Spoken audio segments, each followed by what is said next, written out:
오늘 어느 학교에 감사를 다녀왔는데 항상 감사를 하면서 느끼는 것은 뭐냐 하면 많이 배운다는 겁니다. 우리 학교 생활기록부, 그리고 출결에 관한 부분, 봉사활동에 관한 부분, 학교폭력 기록 조치 대장, 그리고 여러가지 선생님들의 출결에 관한 부분, 또 여러가지 행동 특성, 종합 의견에 관한 부분.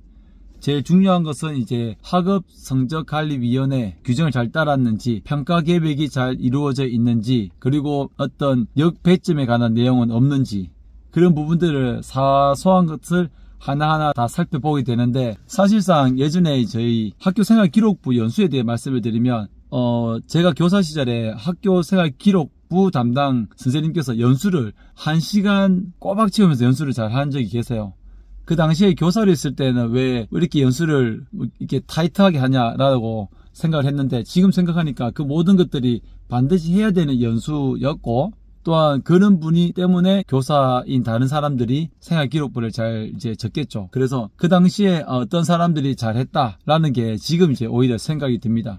그래서 오늘도 책자를 보면서 하나하나 공부를 하면서 감사를 하게 되는데, 제가 아는 게 뭐가 있겠습니까? 도교육청에 있는 규정집이나 또 아니면 시행지침이나 또 법도 찾아보면서 하나씩 해가는 거죠. 수학여행을 마치고 결과 보고서를 올리고 평가 보고서를 적어야 되는 것, 이런 것들이 제대로 이루어지고 있는지, 그런 부분들을 공부를 하면서 하나하나 가는 겁니다. 그러니 평소에는 잘 공부를 못하죠. 감사에 대한 부분을 어깨너머로 다른 장학사님들께서 감사를 갔다 오고 난 다음에 또 아마 조치한 내용들이 있을 거 아닙니까? 그러면 족보까지는 아니더라도 그 시대에 지금 2024년도에 주로 발생되어지는 그런 조금 오류라 할까, 그런 미흡함이 학교 현장에서 있을 수 있습니다. 그러면 그러한 부분들을 좀 이렇게 아무래도 먼저 발견을 하고 점검을 하는 거죠. 근데 얼토당토 않지 않은 그런 조금 오류가 발생되기도 합니다. 행동 특성에서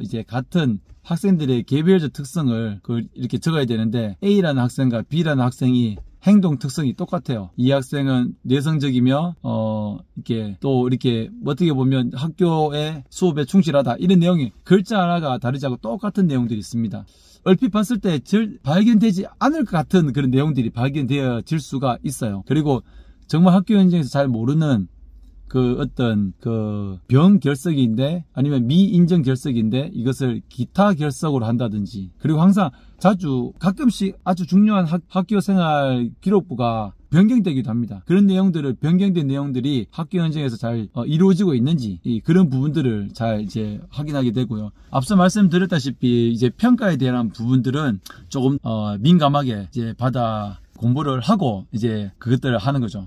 그래서 공부를 앞으로 더 열심히 해야 됩니다. 학교생활기록부 기재 요령이라든지 출결사항이라든지 학교폭력에 관한 부분이라든지 봉사활동에 관한 부분이라든지, 그 모든 것들은 규정이 있죠. 규정만 잘 지키면 학교에서도 걸릴 이유가 없고, 또 저 역시도 감사를 가는 입장에서는 장학사들이 공부를 열심히 하고 가야지만 제대로 된 감사를 할 수가 있을 거라고 생각을 합니다.